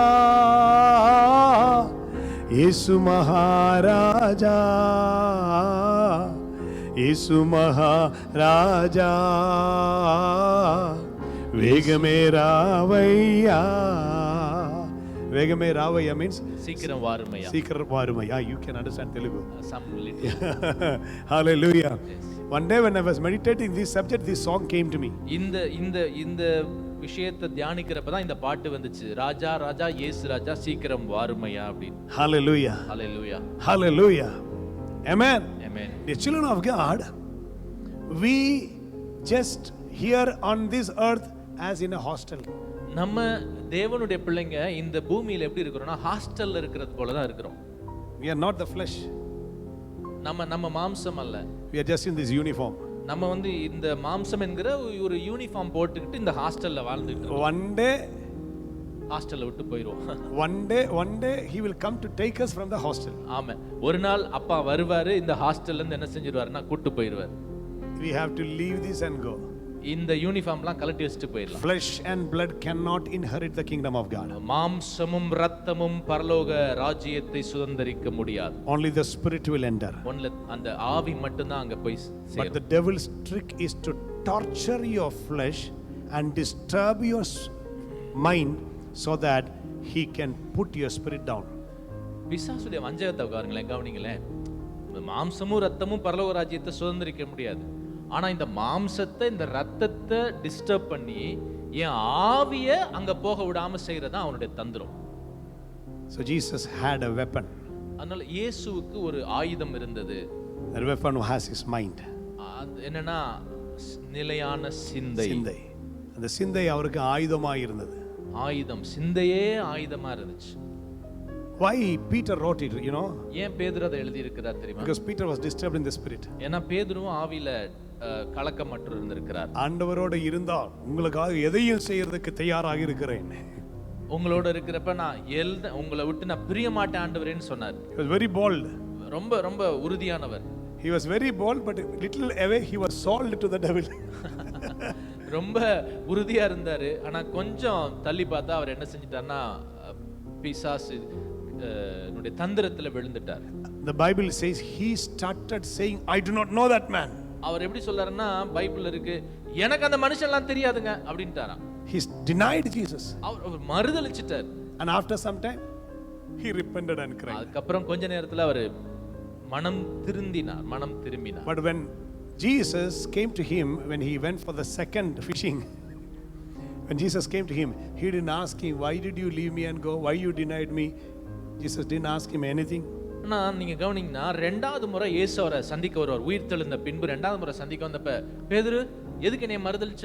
3 முறை இப்படி போயிட்டேடா, என்ன நீ எல்லாம் அப்படின்லாம் ஆண்டவர் என்ன செய்யலாம் திட்டல, அந்த மாதிரி கேட்கல. Only one thing. ஒன்னு கேட்டார், Do you love me more than all these? எல்லாரை விட நீ என்ன நேசிக்கிறியான்னு கேட்டார். It's written more than all these. That means all the blessings, all the people, everything around. Do you love me? அதாவது இவைகள் எல்லாவற்றையும் விட, இவர்கள்னு சொல்லல, இவைகள்னா Yes. எல்லா ஆசீர்வாதங்கள், பொக்கிஷம், மகிமை, மேன்மை, இது எல்லாத்தையும் விட நீ என்ன நேசிக்கிறியா அப்படின்னு கேட்டார். And he said, yes, Lord, you know me. ஆண்டவரே அது உமக்கே தெரியும்னு அவர் சொன்னார். That's our life. அதுதான் அவருடைய வாழ்க்கை. Simply love him. ஆண்டவரை நேசிங்க. I don't know how many of you came in the morning session. எத்தனை பேர் காலையில வந்திருந்தீங்கன்னா, I think almost everyone. That's why I sang that song, உம்மோடு இருப்பதுதான் உலகம். உம்மோடு இருப்பதுதான் காலையில பாடணும். Hallelujah. உம்மோடு இருப்பதுதான் உள்ளத்தின் வாஞ்சையப்பா, சித்தம் செய்வதுதான் இதயத்தின் ஏக்கமையா. உம்மோடு இருப்பதுதான் உள்ளத்தின் வாஞ்சையா, சித்தம் செய்வதுதான் இதயத்தின் ஏக்கமையா. Hallelujah. Amen. ஸ்பெஷல் நோட் கொடுத்தாரு. Hallelujah. Amen. It's okay. No. An extra. It's good. You know, somehow your finger touched and came a sound. I was saying about that as a joke. Leave it. You come to 2. Thank you. No. See this. When your mind is stable, you have a weapon. உங்க சிந்தை அது சரியாக இருக்கும் பட்சத்துல அந்த சிந்தையே ஆயுதமாக மாறி விடுகிறது. Hallowed be thy name. உம்முடைய நாமம் பரிசுத்தப்படுவதாக. When I was sitting there, I prepared a lot of things, but I'm not sharing. நாங்க உட்கார்ந்திருக்கிறப்ப நிறைய காரியத்தை ப்ரிப்பேர் பண்ணேன், ஆயத்தப்படுத்தினேன். ஆனா நான் one by one it was coming. நான் அதெல்லாம் சொல்லல இங்க. Maybe for some other time or somewhere else. அது வேற இடத்துல அல்லது வேற நபர்களுக்கு. But let me tell you this. ஆனா ஒன்னு சொல்ல முடியும். His name will be hallowed, upheld when we are separated from other people. ஆண்டவருடைய நாமம் பரிசுத்தப்படுவதாகன்றோம்ல, அது எப்படி பரிசுத்தப்படும்னா, நாம பரிசுத்தம் அடைய அடைய வேண்டாதவைகளிலிருந்து நம்மை பிரிக்க பிரிக்க ஆண்டவருடைய நாமம் பரிசுத்தப்படும். Kadosh means holiness, holy. எபிரேய மொழியில காதோஷ் அப்படின்னா பரிசுத்தம்னு அர்த்தம். People say Kadosh, Kadesh, both are holy. காதோஷ், காதேஷ் அந்த ரெண்டு ப்ரொனவுன்சியேஷனும் ஓகே தான். Most holy means Kodesh, most holy. அதாவது மகா பரிசுத்தம் அப்படின்றது வந்து Kodesh, Kodesh. Q-O-D-E-S-H. Okay. This is மகா K. பரிசுத்தமான அந்த நிலைமையை வந்து கோதேஷ் அப்படின்னு சொல்லுவாங்க. So Kadosh, Kadosh. Kadesh, which will take you to Kodesh. Okay. இந்த காதோஸ், இந்த காதேஷ், இந்த நிலைமைகள் என்ன செய்யுதுன்னா கோதேஷ் அப்படின்ற அந்த மகா பரிசுத்த நிலைமைக்கு நம்மை கொண்டு போகிறது. But the first level is to become holy. முதல் நிலை வந்து நம்ம பரிசுத்தம் அடைவது. From the holy only you will go to most holy.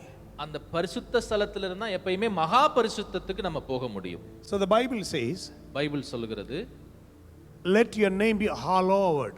ஆண்டவருடைய நாமம் பரிசுத்தப்படுவதாக. We bear his name, right? ஆண்டவருடைய பெயரை நம்ம தான் தரித்திருக்கிறோம். So what are we to do is, first thing, நம்ம என்ன செய்யணும்? முதல் காரியம், we are separated.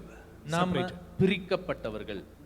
I will say one more thing for you to understand. இன்னும் ஒரு காரியத்தை புரிஞ்சுக்கிறதுக்காக சொல்றேன். I said Kadesh, Kadosh and Kodesh, I said. Kadesh, காதோஷ், கோதேஷ் இது சொன்னேன். There is a word called Kadesha in Hebrew. கதேஷா அப்படின்னு ஒரு வார்த்தை ஹீப்ரூல இருக்கு, எபிரேய மொழியில இருக்கு. That means only one A for the Kadesh. அந்த காதேஷ்ன்றதுல ஒரு ஆவ சேர்த்து கதேஷா அப்படின்னு இருக்கு. Kadesha. கதேஷா. You know what is the meaning of it? அதுக்கு அர்த்தம் என்ன தெரியுமா? கதேஷா. Kadesha means adulterous. கதேஷா மீன்ஸ் அப்படின்னா என்ன அர்த்தம்னா வேசித்தனம், The adulterous woman. Yeah. விபச்சாரி, வேசி, வேசித்தனம். About the adulterous woman, what Yes, is yes. it? Veshi? வேசி. Yeah, Veshi. You know, when you study this, you will be thinking, oh my God, about holiness it is Kadesh, and for adulterous woman it is Kadesha. நல்லா கவனிங்க, எபிரேய மொழியில அப்படி இருக்கு. காதேஷ்னா பரிசுத்தம், காதேஷா அப்படின்னா வேசித்தனம் அல்லது வேசி அப்படின்னு அர்த்தம். You know why I am saying this? This is God taught me. That's why I am sharing to you. எனக்கு ஆண்டவர் கற்றுக் கொடுத்ததை நான் உங்களுக்கு சொல்றேன். Because I was learning Hebrew for the translation of Telugu Bible into a revised Telugu. Okay, நான் கொஞ்சம் கொஞ்சம் ஹீப்ரு கத்துக்கிட்டு இருக்கிறேன். எதுக்குன்னா தெலுங்கு பைபிள இன்னும் அதுல இருக்கிற இன்னும் சில காரியங்களை சரி செய்து புதிய மொழிபெயர்ப்பு So உண்டாக்குறேன். we revised Telugu Bible, we printed. அதை ரிவைஸ் பண்ணி நாங்க பிரிண்ட் பண்ணிட்டோம். At that time I was studying one by one. அதுல தான் இதெல்லாம் நான் படிச்சிட்டு இருந்தேன். So when it was said Veshi, the adulterous woman, I thought, why God Kadesha? ஆண்டவரே, பரிசுத்தன்ற வார்த்தையை தொடர்பு படுத்தி அந்த பக்கத்துல ஒரு வேர்ட் எழுத்து மட்டும் சேர்த்து வேசின்ற வார்த்தை இருக்கே அப்படின்னு So யோசிச்சேன். God guided me about Judah and about Tamar and all these things. God guided. ஆதியாமத்துல யூதாவுடைய மருமகள் தாமார் இந்த காரியத்தெல்லாம் ஆண்டவர் எனக்கு சிந்தையில கொண்டு வந்தார். She was sitting outside the camp. She was not in the. She was at the outside entrance of the camp, entrance of the city. அவ எங்க உட்கார்ந்திருந்தானா அந்த பட்டணத்தினுடைய வெளியில் வாசலிலே அங்க உட்கார்ந்திருந்தாள். She covered her face. அவளுடைய முகத்தை மூடி இருந்தாள். So her face is not seen. No one can know who she is. அவ யாருன்னு யாருக்கும் தெரியாது. நம்ம முகம் முழுக்க மூடி வச்சிருந்தாள். Listen to me very carefully. இதுல கவனிச்சு பாருங்க. So as an adulterous woman, ஒரு வேசி அப்படின்றப்ப that woman will give her body to the man who pays her. அந்த வேசி என்ன செய்றானா தனக்கு பணம் கொடுக்கிற மனுஷனுக்கு தன் சரீரத்தை விட்டு கொடுக்கிறா. To make him happy, I am giving my body to you. அதாவது அந்த மனுஷனை சந்தோஷப்படுத்துறதுக்கு தன் சரீரத்தையே கொடுக்கிறா. What you give me is money.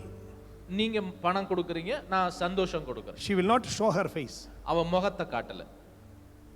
Got it? புரிஞ்சிச்சா? உங்களுக்கு புரிஞ்சிச்சா? And then God said me, now you study what is Kadesh. இப்ப ஆண்டவர் சொன்னாரு, இத வச்சிரு, இப்ப பரிசுத்தம் அப்படின்னா காதேஷ்னா என்னன்னு படி அப்படின்னாரு. Let me tell you this.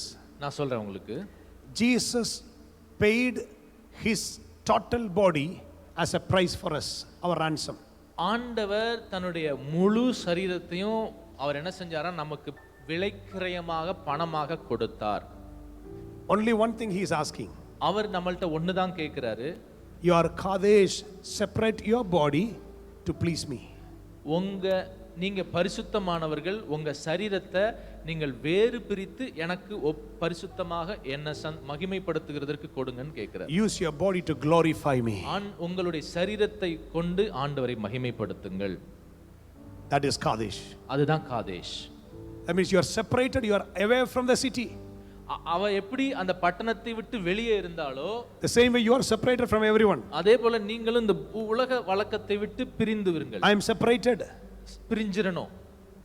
To glorify the one who, or to please the one who purchased me. என்னை விலை கொடுத்து வாங்கி இருக்கிறவரை மகிமைப்படுத்த, சந்தோஷப்படுத்த இந்த உலகத்தை விட்டு நான் என்னை பிரித்து எடுக்க வேண்டியது. So you have to make him joyful through your body. நீங்க அவரை உங்க சரீரத்தின் மூலமாக மகிழ்ச்சியாக்குங்க, சந்தோஷமாக்குங்க. You do not walk by flesh. நம்ம சரீரத்தின்படி மாம்சத்தின்படி நடக்கிறவர்கள் அல்ல. In Romans chapter 7, I think it's verse 9, it says, while we were in the flesh. ரோமர் 7:9. 7:9 I think. Yes. ரோமர் 7:9 சொல்லுகிறது. When you were in the flesh, 7:5. ரோமர் 7:5. நாம் மாம்சத்திற்கு உட்பட்டிருந்த காலத்தில் நியாயப்பிரமாணத்தினாலே தோன்றிய பாவ இச்சைகள். So we were in the flesh early. மாம்சத்திற்கு உட்பட்டிருந்தோம் ஏற்கனவே பழைய காலத்துல. But come to 8:9. Roman 8:9. இப்போ 8:9 வாசித்தோம் சொன்னா, மாம்சத்திற்கு உட்பட்டவர்கள் தேவனுக்கு பிரியமா இருக்க மாட்டார்கள். 8வது அதிகாரத்துல. Yes. மாம்சத்துக்குட்பட்ட தேவனுடைய பிரியமா இருக்க மாட்டார்கள். தேவனுடைய ஆவி உங்களில் வாசமாயிருந்தால் நீங்கள் மாம்சத்துக்கு உட்பட்டவர்களாயிராமல் ஆவிக்குட்பட்டவர்கள். கிறிஸ்துவின் ஆவி இல்லாதவன் அவருடையவன் அல்ல. So what it says, earlier we were in the flesh, living for the flesh, doing everything for the flesh. You are thinking also for the flesh. ஆரம்பத்துல நம்ம எப்படி இருந்தோம்னா, மாம்சத்துல இருந்தோம், மாம்சத்துக்கு உட்பட்டிருந்தோம், மாம்சம் விரும்பினதை செஞ்சோம், மாம்சம் சொன்னதை செஞ்சோம், மாம்சத்திலே இருந்தோம். But afterwards, now, ஆனா இப்பொழுதோ, now you are buried with Jesus. கிறிஸ்துவுக்குள் அடக்கம் பண்ணப்பட்டீர்கள். Then we are not of the flesh, we are of the spirit. நம்ம இப்ப மாம்சத்திற்கு உட்பட்டவர்கள் அல்ல, ஆவிக்கு உட்பட்டவர்கள். So the spirit dwells in the body, and this body is used by him who is a spirit. இப்போ நம்ம ஆவிக்கு உட்பட்டவர்களா ஆயிட்டோம். அதுவும் அவரால அந்த ஆவி நம்ம என்ன செய்யணும், ஆவியில வாங்கப்பட்டிருக்கிறோம், விலை கொடுத்து வாங்கப்பட்டு விட்டோம். I will say a small testimony about me. என்ன குறித்து ஒரு சின்ன சாட்சி சொல்றேன். Because Appa also said me, you share it. அப்பா சாட்சி சொல்ல சொன்னாங்க இடையில. So I have to say that together with this. இதோட சேர்த்து நான் அதையும் சொல்றேன். Earlier, I was a well-built person. நான் வந்து முன்னாடி எப்படி இருந்தேன்னா, body builder. I had all the kind of packs here. அந்த பாடி பில்டிங் பண்ணி பேக்ஸ்லாம் அங்கே இருந்துச்சு. Not only in my tummy, also in my back, that if someone hit from back also, I was having muscles. இங்க மட்டும் இல்ல, பின்னாடி எல்லா இடத்துல என்ன செஞ்சதுன்னா நல்ல மசில்ஸ் நான் என்ன பாடி பில்ட் பண்ணி வச்சேன். Because of my exercises earlier, I used to walk also different. நான் அப்படி எக்ஸசைஸ் பண்ண பாடி மாதிரி அப்படி பாடி பில்டர் மாதிரி அப்படி நடந்து போயிட்டு இருப்பேன். I thought my body is everything. நான் என்ன நினைச்சேன்னா, என் சரீரம் தான் எனக்கு எல்லாமே அப்படி நான் நினைச்சேன். In such a way I was thinking. நான் அப்படிதான் இருந்தேன்.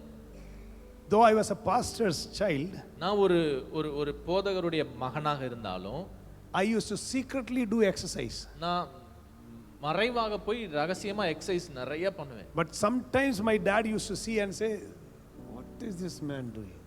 எங்க அப்பா சில நேரம் பார்த்துட்டு, ஏன்டா இப்படி இருக்கு, எதுக்கு அப்படின்னு கேட்பார். So without his knowledge, I used to take exercise 3.5 to 4 hours every day. ஒரு நாளைக்கு 3.5 மணி நேரம் 4 மணி நேரம் போய் எக்ஸசைஸ் பண்ணுவேன்.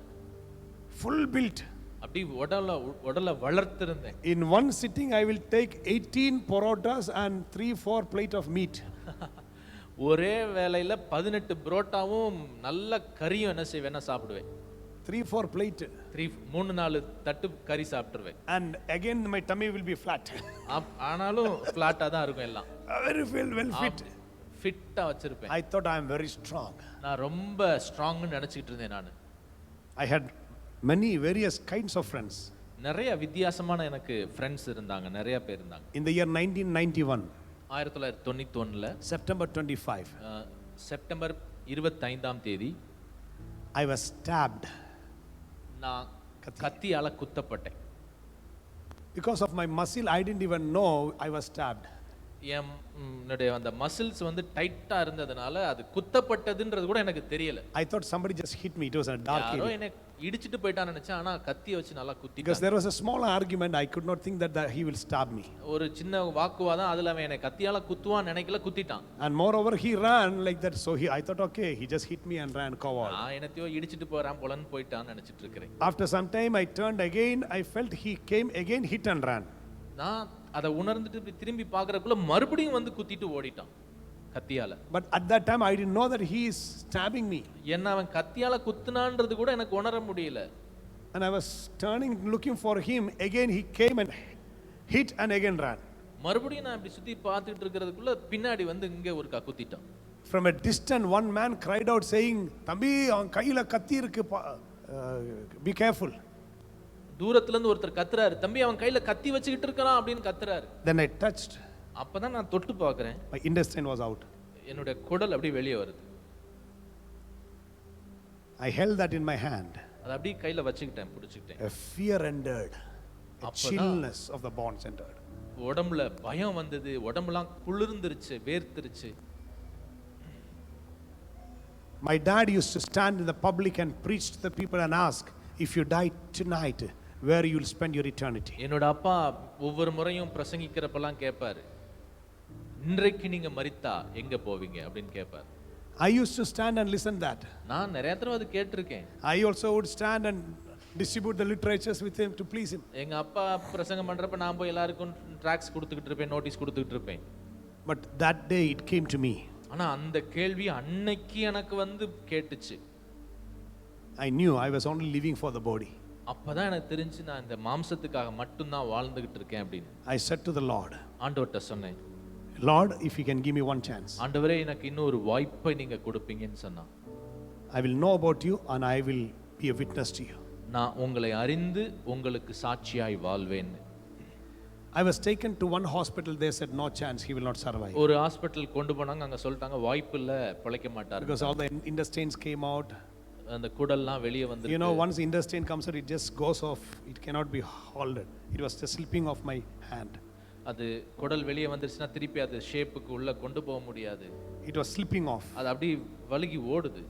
When I was holding it, was just slipping off my நான் hand. இப்படி கையில வச்சுக்கிட்டே அப்படி போயிட்டு இருக்கேன். And they kept me like that and took me to hospital. They looked and said, no, there is no chance. அப்படி பார்த்த உடனே டாக்டர்ஸ்லாம் சொல்லிட்டாங்க வாய்ப்பு இல்ல, கொண்டு போயிருங்கன்ட்டாங்க. But one hospital, they just kept everything inside and simply packed. ஒரு ஹாஸ்பிடல்ல எல்லாத்தையும் சும்மா உள்ள வச்சு அப்படியே மூடிட்டாங்க. And was taken to another hospital. மறுபடியும் ஒரு ஹாஸ்பிடல் கொண்டு போனாங்க. Almost 45 kilometers away. 45 கிலோமீட்டர் தள்ளி ஒரு hospital. Yeah, nearly, I think 35 kilometers away. 35 kilometre. And that doctor said, we cannot say anything, but let us see. நான் இப்போதைக்கு எதுவும் சொல்ல முடியாது, பாப்போம் அப்படின்னாங்க. Because people saw the front side wound. There was a wound here. Nobody saw that. முன்னாடி தான் எல்லாரும் பார்த்தாங்க, பின்னாடி இருக்கிற அந்த காயத்தை யாரும் பார்க்கல. So blood went out of my body. அதனால நிறைய ரத்தம் போயிருச்சு. So they said there is no blood in this body. இந்த உடம்புல ரத்தம் இல்ல, He will not survive. அவர் பிழைக்க முடியாது நாங்க. But today, ஆனால் இன்றைக்கு it happened in 91. 91ல அது நடந்தது. After 30 years, 30 வருஷங்களுக்கு பின்பும் I'm standing before you. நான் உங்கள் மத்தியில் நின்று கொண்டிருக்கிறேன். The blood which was shed upon the cross of Calvary. கல்வாரியிலே சிந்தப்பட்ட அந்த ரத்தம், That blood entered to my blood. என்னுடைய ரத்தத்துக்குள்ளே கலந்தது. My thoughts were changed. Yes, pardon. My thoughts were changed. என்னுடைய சிந்தைகள் மாறினது. Earlier I was about to fight against other person. நான் எப்பயும் ஆரம்பத்துலலாம் யார் கூட எதிர்த்து சண்டை போட்டுக்கிட்டே இருப்பேன். Because I was very strong. ஏன்னா நான் ரொம்ப பாடியில ஸ்ட்ராங், அதனால My hand was very, very strong. என் கை ரொம்ப ஸ்ட்ராங்கா இருக்கும். One punch, even the forehead bones will break. ஒரு குத்துல அந்த முன்னாடி இருக்க நெத்தி உடைஞ்சிரும். It has happened also with one அது person. மாதிரி நடக்கவும் செஞ்சிருக்கு. So it was very strong. அதனால நான் ரொம்ப ஸ்ட்ராங். But that day, ஆனால் அன்றைக்கு my thought changed. என் சிந்தை மாறியது. You know, in the hospital, what I prayed? நான் அந்த ஆஸ்பத்திரியில் என்ன ஜெபிச்சேன் தெரியுமா? Lord, whoever stabbed me, police should not catch him. ஆண்டவரே, என்னை யார் குத்துனாங்களோ அவங்கள போலீஸ் பிடிக்க கூடாது. If police may catch him, what will happen to his family, his children? ஆண்டவரே போலீஸ் அவங்கள பிடிச்சிட்டா அவன் குடும்பத்துக்கு என்ன ஆகும், அவன் குழந்தைங்க எல்லாம் கஷ்டப்படுவாங்க. I'm having a concern for the person who stabbed me. என்னைய குத்துனவங்களுக்காக நான் கரிசனையோடு ஜெபிக்கிறேன். When I came out of the hospital, ஹாஸ்பிட்டலை விட்டு வெளியே வந்த பிறகு and dad said already the case is registered. அந்த கேஸ் ஆனா பதிவு பண்ணிட்டாங்க அப்படின்னாங்க. So I said, is there any possibility that we will clear it?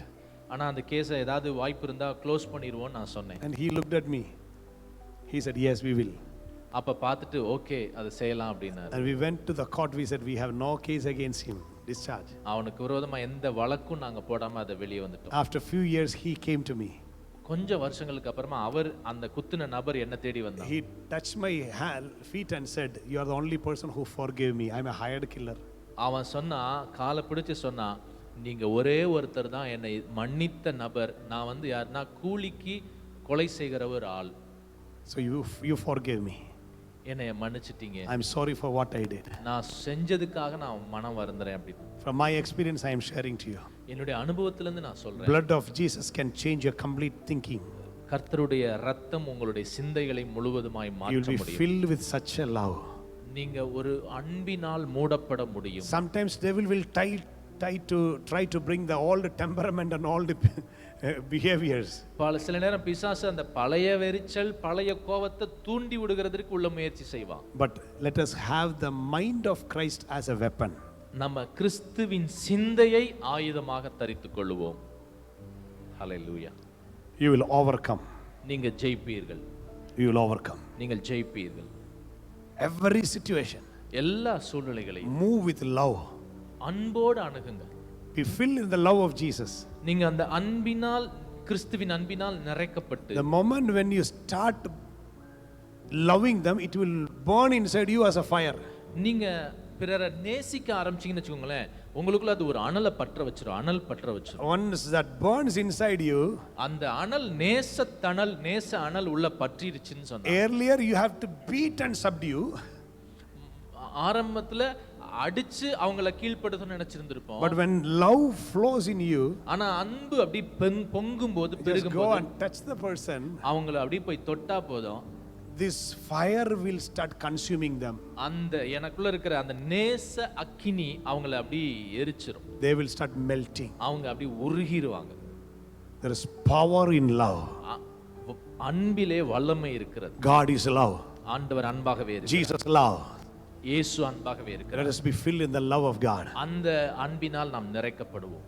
Love fire is a real fire from heaven. ஆமென். அன்பின் அக்கினி, அன்பின் நேசத்தணல் தான், அந்த நேசத்தணல் தான் மிக வல்லமையான அக்கினி. Let us burn in that fire. அந்த அன்பின் நேசத்தணல்ல நம்ம என்ன செய்யணும்? எரிந்து கொண்டே இருக்கணும். You know what will happen? என்ன நடக்கும் Let தெரியுமா? the world see the true love of God. ஆண்டவருடைய உண்மையான அன்பை இந்த உலகம் பார்க்கும். We preach, but we are not able to share the love. நம்ம பிரசங்கம் ஈஸியா பண்ண முடியுது, ஆனா அன்பை கொடுக்க முடியல. Many a times when we have a wrong thinking, we give some gift to the people, that is enough. நம்ம சில நேரம் தவறான சிந்தை வச்சிருக்கிறோம். எப்படின்னா ஏதாவது பரிசு கொடுத்தா போதும் அப்படின்னு நினைக்கிறோம். ஏழையா இருக்கிறவங்களுக்கு ஏதோ உதவி செஞ்சா அது அன்பு. ஆனா ஏதாவது ஒரு சில உதவி செஞ்சா அன்பா இருக்கிறோம் அப்படின்னு நினைச்சிட்டு இருக்கிறோம். Small example, my time is up, I have to come. Let me tell you this. ஒரு சின்ன உதாரணத்தை சொல்றேன் நானு. As I have a concern for my child, I can have concern for my neighbor's child also. நான் என் குழந்தைக்கு எப்படி கரிசனையா இருக்கிறேனோ அதே போல என் பக்கத்து வீட்டு குழந்தைக்கும் கரிசனையா இருக்க முடியும். If an injury happens to my child, என் குழந்தைக்கு ஏதாவது அடிபட்டுருச்சுன்னா I will take care. I may try to attend. I will take him to hospital. அவரை நான் உடனே ஹாஸ்பிட்டல் கூட்டி போவேன். The same way, my neighbor's child is having an accident, injury. இதே போல பக்கத்து வீட்டு குழந்தைக்கு ஒரு ஆக்சிடென்ட் ஆயிருச்சு, ஒரு காயம் பட்டுருச்சு அப்படினா I can take him also to hospital. அவனையும் நான் ஹாஸ்பிட்டல் கூட்டி போக முடியும். But the feeling which I had about my child, will I get the same feeling about the neighbor's child? ஆனா என் குழந்தைக்கு அடிபட்டப்ப எனக்கு உண்டான அந்த ஃபீலிங் பக்கத்து வீட்டு குழந்தைக்கு அடிபட்டப்ப உண்டாச்சா? If that comes inside, love has entered you. அந்த ஃபீலிங் அங்கேயும் வந்துச்சுன்னா அதுக்கு பேர் தான் அன்பு. அல்லேலூயா. We will start burning for others.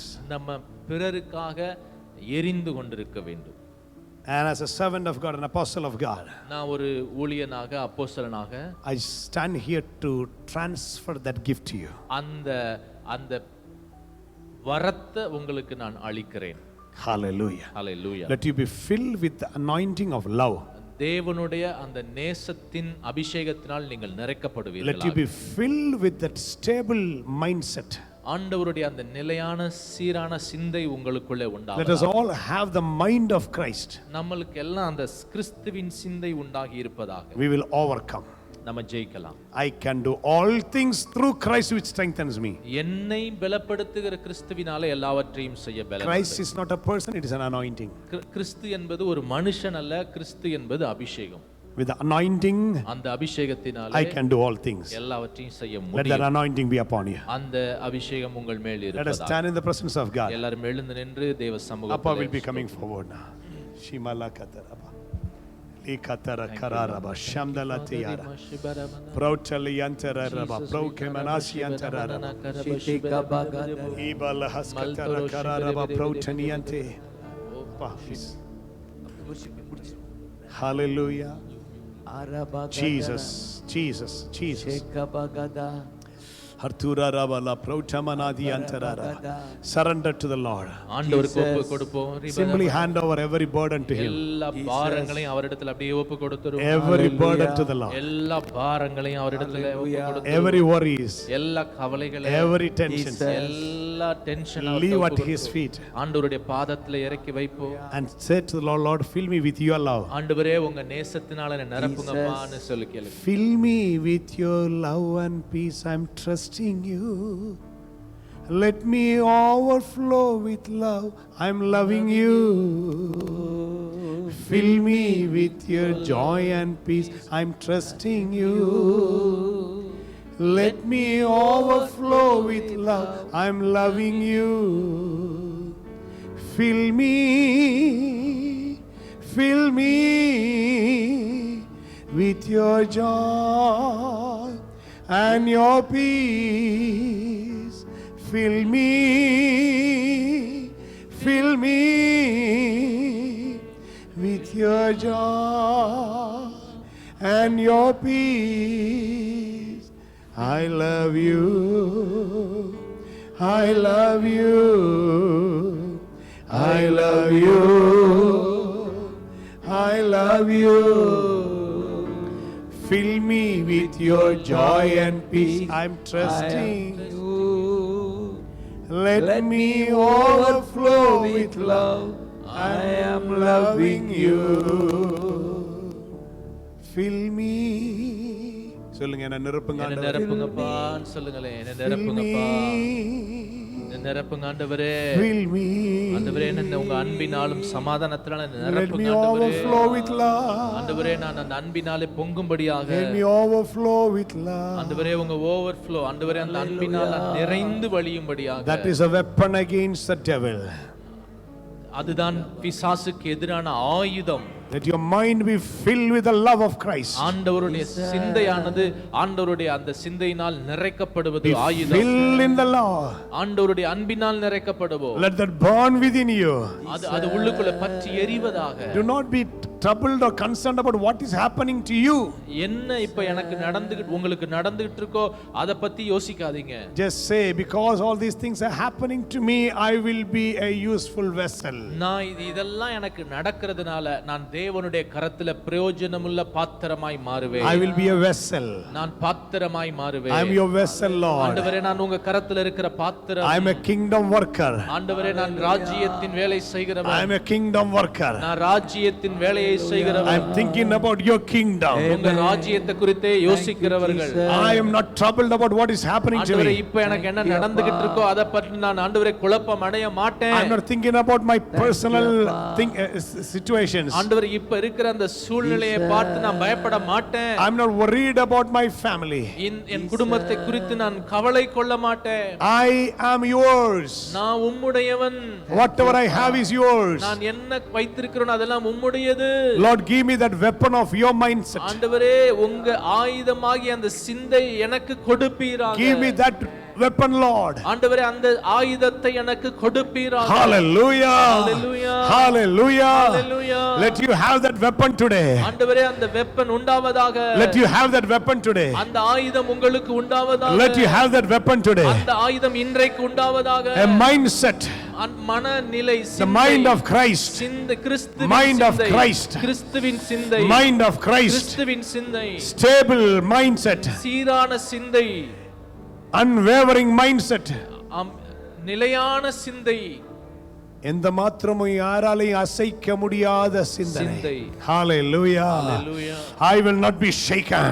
நான் அசைக்கப்படுவது இல்லை. I will not be shaken. நான் அசைக்கப்படுவது இல்லை. Devil cannot confuse me.